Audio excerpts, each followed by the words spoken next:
From mimics to ghostly children in the basement, here's 30 minutes of some of the creepiest paranormal TikTok stories I could find.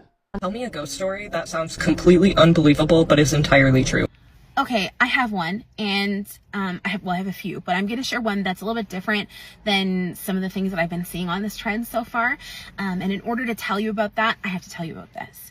Since I was in my early teens to my mid-20s, I've been having this reoccurring dream, and it was always about this house. How you would get to this house was you would cross this little bridge. It was like with the river underneath it. The house was always embedded into the right side of a hill, and most of the time it was an older white house, but sometimes the house would shift into something more modern. But it didn't matter what iteration of that house you would walk up to, it would always have floor to ceiling bay windows. And when I would go into this house, I would always hang a left through this living room, and the further into the back of the left of the house I would get, the more this house would kind of shift into something else. And the more that it started to shift into something else, like just another house, another like dwelling, like very weird, empty, like 80s plasticky kind of vibes, the more I would feel like I shouldn't be there. And once that feeling was like too strong, I would just walk back up through the regular living room and back up into the foyer. Now in the foyer, there was a staircase that split up at the top, and it wasn't like a grand staircase. It was just a straight up narrow staircase with a landing, and then once you got to the landing, there were two little steps up that would lead you into two bedrooms. I don't have any idea what's in these bedrooms. I never made it up there. Every time I would get to basically where the landing was at, I would be filled with this feeling of dread, and this feeling that I shouldn't be here. This feeling was tangible. It was thick. There was a lot of pressure, like physical pressure on my chest, and once it would bubble up, usually a voice would be like, "Go, get out of here." And I would boot it down the stairs every single time. Back down the stairs, we're done. Something in my head said, "Don't look back." But every single time I would run down the stairs, I could feel something big and thick and like hot following me down the stairs. And I never turned around to see what it was. I was far too scared to do that. And usually by the time I would get to the bottom of the stairs, my body would wake me up because I'd be so freaked out. Trigger warning for this next little section. If you don't like gore, move a little bit ahead because it's a very quick piece. But at one time I went up the set of stairs in my dream, and I didn't notice it on the way up, but there was just this woman's head at the landing, like just on the landing, like neck up. And I'm like, oh my God, that's somebody's head. And the person was still alive, which was the weirdest like thing to me. It was just this woman. She had like regular curly brown hair, nothing like out of the ordinary, except that she was missing her whole entire body. But she saw me see her, and when she saw me see her, the look on my face must have been the funniest thing she'd ever seen, because she just started shriek laughing at me. Like my shock, my fear was like a joyful thing to her, and that dream had me like thinking about it for weeks. And I just was like, I have to tell somebody about it at this point. I don't know what to do. So like I'm having these dreams all the time. So my mom and I are driving home one day from our campsite, and I decided to tell her what I just described. And I could see her kind of start to white knuckle the steering wheel, and I could see her breathing start to change. And eventually she was like, "That's enough. That is enough." Like she wouldn't look at me. A, she was like driving, but B, I don't think she was freaked out enough. She didn't want to look at me. And I was like, "What? Like, I'm just sharing my dream." She's like, "That's enough. Like, I don't care. I'm freaked out right now." And I'm like, "What do you mean?" And she goes, "I've had that same dream about that same house since I was 15 years old."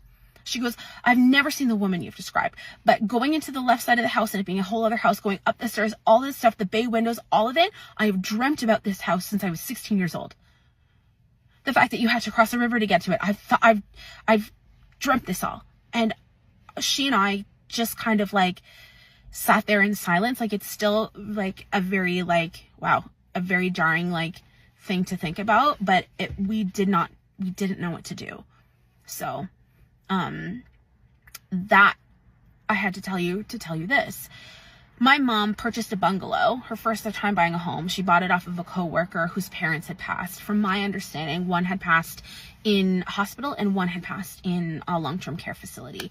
And so when we moved in, like, we were unhappy because we were a little bit further from our friends, but my mom loves this house. She still lives there. Some things to know is that the back of the house, there are 2 bedrooms that face out there. My mom's and my brother's, and my mom has these 2 giant windows. They're about 8-9 feet off the ground. Like, I'm 5'5", and I have to like reach up to get to the bottom of the windowsill. And the other thing you need to know is that there's a room that joins all of the bedrooms together. It's this tiny little like foyer area, but to the back of the house is my brother's room, then my mom's room, then the bathroom, and then my room, and then this little linen closet was like to the left of my room. And one night I'm having a dream, and it's pretty like normal in comparison to like the reoccurring dreams. So not really thinking, can't really remember much about what was happening, but it swirled and shifted into me still being in a dream, but being in the room that I was physically sleeping in at the time, like my bedroom. And I remember waking up in my dream to the room that I was in being pitch black, but the hallway, like that foyer, the connecting room, the light was on to that. So in my dream, I was like, oh, let me go turn that off and I'll go back to bed. When I get into that connecting room, something inside my head goes, open the linen closet. And I do, no hesitation. I open it up. And standing in this linen closet that is too small for a person to physically be in is this woman. And she is wearing this like beige jacket, and I remember her lapels being like so big, it was like trench coat style, that like light khaki beige that a trench coat is. And she is soaking wet, and she's got shaggy hair that's to her like chin slash like just top of her shoulders, and she sees me see her just like that lady at the top of the stairs. And when she sees me see her, she looks at me like this, and then she goes, and I scared myself awake with that. Like, that was enough. And it was very disorienting to wake up in a room that you just like seconds ago in your dream had physically left. Like, it was so weird. But I got up, left the room, and as I'm leaving the room, my mom is leaving her bedroom, and she's like, what are you doing up? It's like 2, 3 in the morning. And I'm like, I just had a really bad dream. She goes, me too.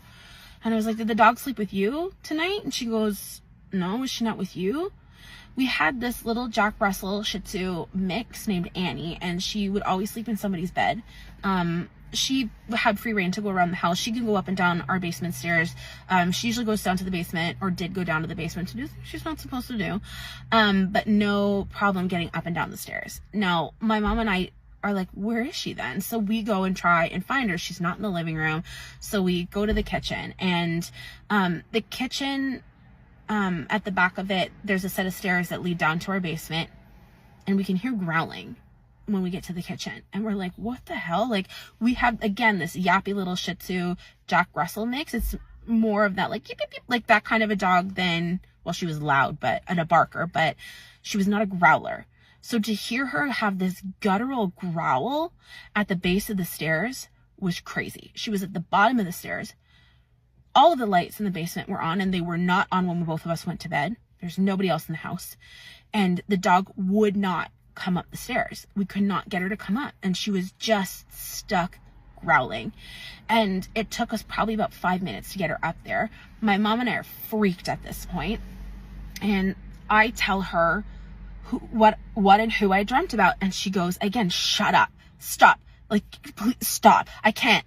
Like, and I'm like, what do you mean? She's like, that same woman, I could see her from her chest up, walked the entirety of my windows in the back room.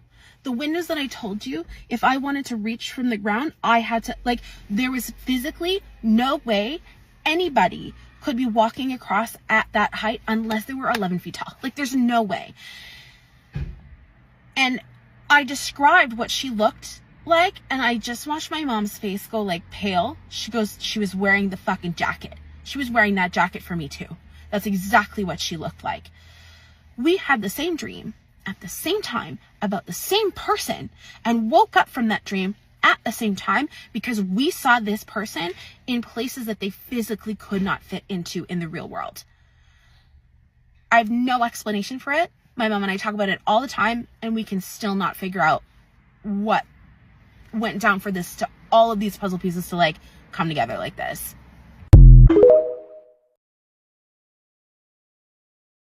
The other night, I randomly remembered the like scariest paranormal thing that has ever happened to me, and I'm gonna share that story because I like hearing other people's ghost stories. So whether you believe in ghosts or not, I don't really care. Like prior to this incident, I already believed in ghosts because my childhood home, my sister and I like strongly believe was haunted. So I had already experienced stuff, so I believed in ghosts prior to this incident happening. So this happened about 2.5 years ago, and it was when I was dating my ex-boyfriend. Some prior context that is necessary is that my boyfriend was dating one of his ex-girlfriends. He was telling me that his ex-girlfriend was like a twin, but you know how sometimes one twin will consume the other in the womb? So that happened to her, and then she always said that like the twin she consumed in the womb was like her spirit guide or like always looking over her in a protective way. And so my ex told me that his ex-girlfriend's twin, like the twin that got consumed, was basically telling his ex-girlfriend that my ex had like a lot of dark energy and like really sinister energy like around him, following him. And so then yeah, flash forward to me dating my ex-boyfriend. He lived in a really old townhouse, and we had been dating for a while. Like we were dating for probably close to a year before the incident happened. And so basically one night we're watching a movie, and he's like, okay, I'm gonna go use the bathroom. And so since it's a townhouse, there's one bathroom upstairs, one bathroom downstairs. And so obviously we always use a downstairs bathroom when we're in the living room watching TV because it's more convenient. The thing with the downstairs bathroom is like the way that the door opens is like, here's the toilet, the door opens this way, so you have to like open the door and like skirt around it to get to the toilet and also the light switch. So most of the time we would just like use the bathroom in the dark because it was easier that way. And then the way that the bathroom looked is like, here's the toilet, and then directly across from the toilet is the washer and dryer. And then next to the washer and dryer, there was like a little gap that went in. It's like a little mini hallway. And so he had like a bunch of like storage and shelves and the cat's litter box in there. So, okay, yeah. So one night I was watching a movie. He's like, I gotta go pee. I'm like, all right. So he goes to use the bathroom, obviously in the dark because like we're just so used to doing that. And shortly after he goes, he comes, I hear like a blood curdling scream, and he comes running out to me, and he's like as white as paper, and he's freaking out, and he was like, something was in there and it tried to touch me. And I was confused because like in the year that I had been dating my ex-boyfriend, I had never seen him react that way to anything. So I was just like, okay, calm down, like what do you mean? And he was like, after I like went pee and I was going to leave, I saw something standing in the hall, in like the little hallway next to the washer and dryer, and I started screaming, and as I went to ran past it, that's when I felt it like touch me. So I was like, okay. And so like he was shirtless, like he was watching the movie shirtless. So I was like, all right, well, turn around, let me see.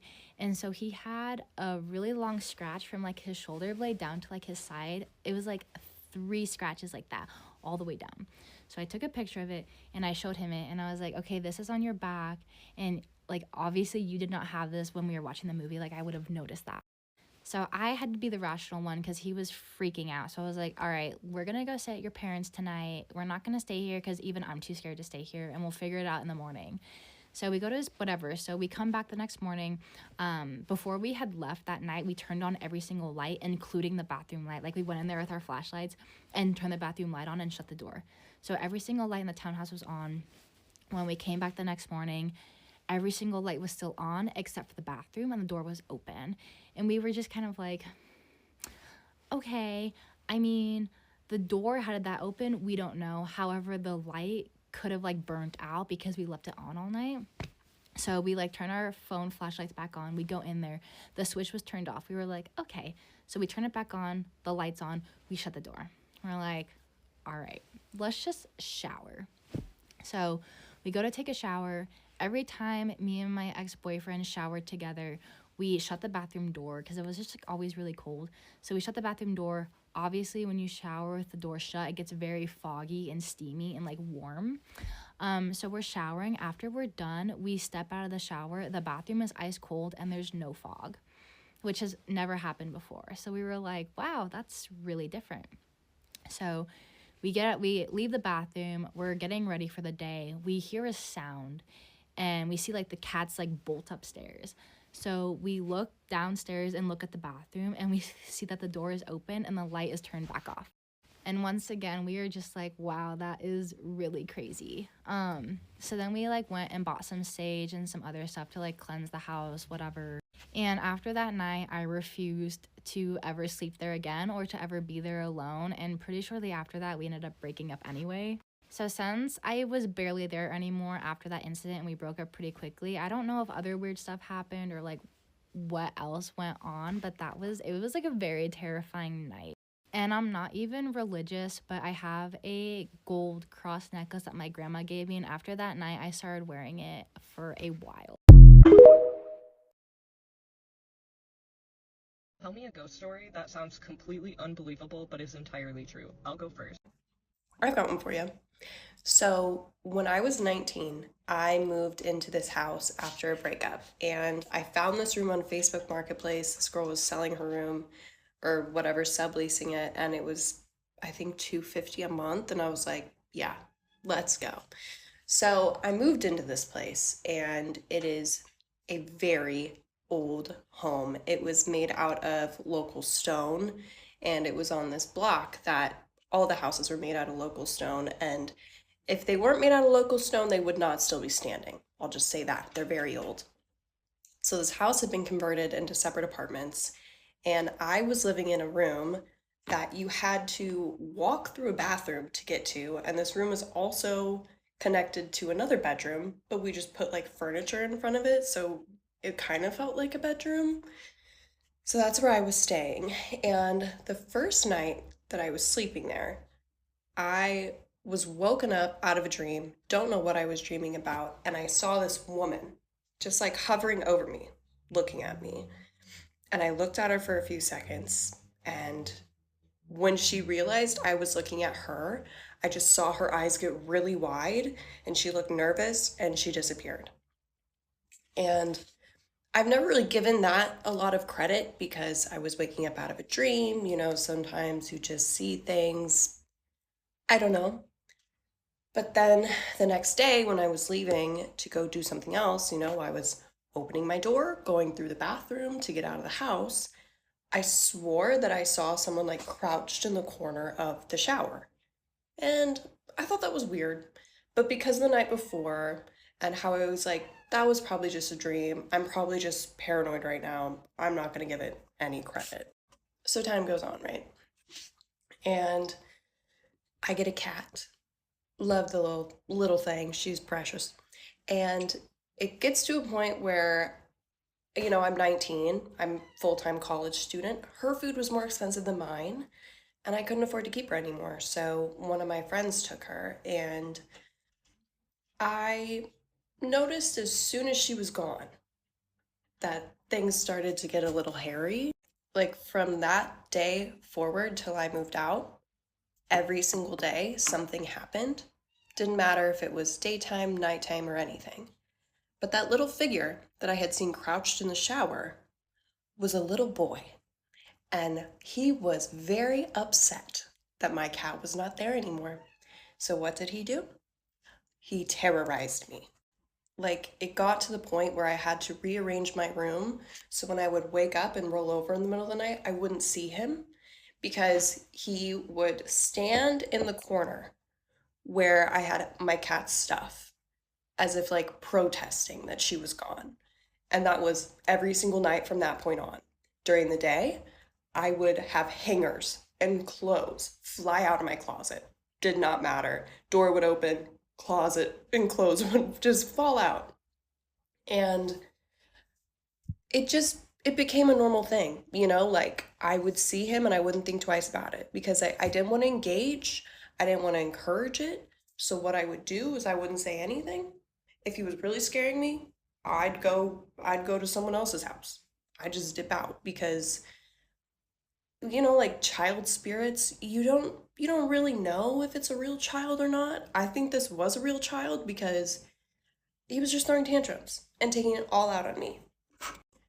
The scariest thing that ever happened with him though was I was doing laundry one day. I guess my cat had probably been gone for a couple months now, and I'd become adjusted to seeing him. It wasn't anything new. And I was folding my laundry on my bed, and I watched him crawl out of my closet, look at me, and crawl underneath my bed. It actually makes me sick to my stomach, even thinking about it, because I don't know if you've seen any scary movie. It was horrifying. So yeah, I dipped. I didn't come back for like 2 days because that was horrifying. And before I left, though, I did get on my hands and knees and look under the bed to see if he was there. One of the bravest moments of my life, he wasn't. And at that point, I was already done. You know, I didn't care that I didn't see him. I was done. So, I mean, my laundry was clean. It didn't matter. I dipped. And from that point on, it never got that bad again. But he was almost always in the shower when I would be leaving. And the way that our bathroom was set up, like the mirror faced the shower, and there would be times where like I would be getting ready. I'm crying. I would be getting ready and I would see his little stinking head pop up in the mirror. And I had to start sleeping with a face mask because I would roll over in the middle of the night and he would either be in the corner of my cat's stuff or he would be at the end of my bed or he'd be in another corner. Like it was something straight out of Insidious. And I'd say that's one of the worst ghost stories I have at that house, definitely, because I never saw that woman again. There was one figure I kept seeing in the kitchen, but I never saw their face. They only stood with their back to me. So, you know, I think our timelines were just crossing or something, but no one else in the house that lived there ever had any encounters that I know of. And yeah, so that's how I was terrorized by a little child, ghost, spirit, for having to get rid of a cat, for being poor, essentially. A ghost story that sounds completely unbelievable, but it's entirely. So I have a friend that saw this trend, and as soon as she saw it, she messaged me. She's like, you have to share your story with this trend, right? And well, my wife and kids just left, being home alone for a couple hours, so I'm gonna scare myself retelling y'all this story. So this story starts back when I'm 5, right? I lived in this housing development, and right across from my backyard set right on the street, okay? And then across the street was a row of houses. And there was this one house over there that was, you know, old, rundown, like typical haunted house scary movie shit, right? So I used to sit out back and I'd play with my toys, and I would always see this old lady in the upstairs window in a rocking chair, right? So me being 5, I didn't think anything about it. I'd wave to her all the time, you know. She'd wave back and it was whatever. And then one day my mom's like, who are you waving at? And I'm like, oh, I'm waving at that old lady in the window over there, right? So she's like, what old lady? I'm like, the old lady that's sitting right up in that window. She's in the rocking chair. She's wearing the white nightgown and, you know, has her hair in the rollers, you know. So like my mom goes white because apparently I described what this old lady looked like and what she always did to a T, and she died like 4 years before I was born, apparently. So that's where it starts. Now, fast forward until I'm about 12, right? And me and 3 of my friends are sitting in the backyard. You know, it's a summer day, ain't got nothing to do. And, you know, we decide we're like, let's go in the house. Let's see what's up about it. Because you would hear noises coming from there all the time. No kidding. You hear noises coming from there all the time. But, you know, the adults were like, it's like homeless people break in there and they like to sleep in there. It ain't nothing major, right? So we decided to go check it out. So you couldn't get in the front door because the front was all boarded up. It wasn't happening. So we go around the back. And the back porch from wear and tear had sunk down. And when it sunk down, it took the door frame with it. So the back door didn't set level anymore. So give it a little shoulder pop, you get in the door, no problem, right? So we go in the back door, and we get in there, and you know, there's beer cans and bottles all over the floor, you know, graffiti on the walls and stuff. So it's like, okay, you know, maybe the noises are just teenagers and homeless people hanging out in here, right? So immediately to my right, there was a kitchen counter, and it had a junk drawer that was open. Like, it was out, it was open. The counter ran all the way down the wall, and then opposite of that counter was the stairs that went upstairs. But they were enclosed. Like, you know how like sometimes attics will have the enclosed stairs where you open the door and go up instead of having a pull down ladder. It was like that. So like that's in the opposite corner, and then right across from us from the kitchen is the living room, and between the living room and the kitchen there's a little cutout there, and that was the door that goes down to the basement, right? So we get in, we're looking around. Now, me personally, I started watching scary movies pretty much right out the womb. So I was like, okay, I'm in, I saw it, we don't need to do anything else, I'm good, right? But my friends are like, oh, well, let's go look around, I want to look in the basement. Now, again, I tell you, I've been watching scary movies from the hop. I'm like, I'm not going to the basement, because the basement is where all the truly evil shit always is, okay? Like, I ain't doing it. So, you know, they're making fun of me, I'm scared, this and that, and the other. I'm like, okay, whatever, we'll go, go check out the basement, let me know what's up. So, they go across the kitchen, house is completely quiet, okay? And they go across the kitchen, and they go down into the basement. Like 5 seconds after they go down into this basement, I start hearing creaking upstairs. Like a rocking chair makes, back and forth. And then it stops, and I hear dum, dum, dum, dum. Like somebody's walking across the hallway upstairs. And then it's like, dum, dum, dum, dum, dum, dum, like somebody's running down those stairs. The door flies open, okay? I feel like a gust go past me. The junk drawer that is open next to me slams shut. I'm out. Do not pass go. Do not collect $200. I don't care what y'all doing in that basement. You were the dumb ones who went down in there. I'll survive and tell your story. I'm gone. So I bounce. I don't try to get them. I don't yell. Deuces. So I'm out the back door, and I run across the street, and I don't stop running till I'm like in my kitchen. Okay, so now I'm in the kitchen. I'm sitting at my kitchen table, and I'm looking out the kitchen window at this house across the street. And I'd say like maybe 30 seconds, a minute later, my friends come out, and they don't look right. You see like in those movies where like people have trauma, and they just kind of have that shell shock look, and they're just like it's not good. One of my friends was black.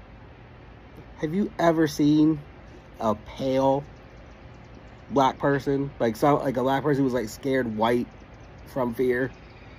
Cause like I did. It was wild. But anyway, so they come across the street. And I'm like, what'd y'all see down there? Like, what happened? The door flew open, the door shut, and I was gone, They would not tell me what happened in that basement. I mean, never. Like, they wouldn't tell me that day. Like, anytime, we were talking about it, like, years later, I'd be like, yeah, so what did you guys see in the basement that day? And, like, conversation would just stop. So like I never did find out.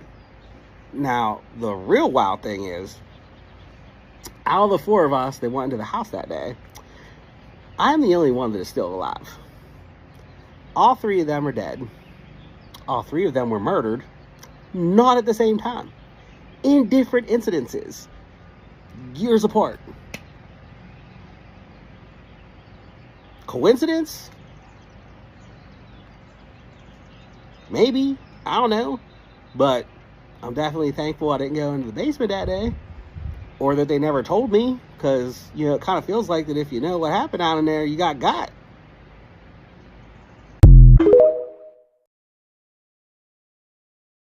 Tell me a ghost story that sounds completely unbelievable but is entirely true. I'll go first. So I had to hop on this trend because I could literally make a whole entire series about all the experiences I have had growing up, especially in the house that I grew up in. But I'll start with one really creepy story that literally gave me chills and still freaks me out to this day. When I was younger, my family had Korean exchange students that lived in our house, and um, one of the students shared a room with me. So we had a bunk bed, and she took the bottom, and I took the top.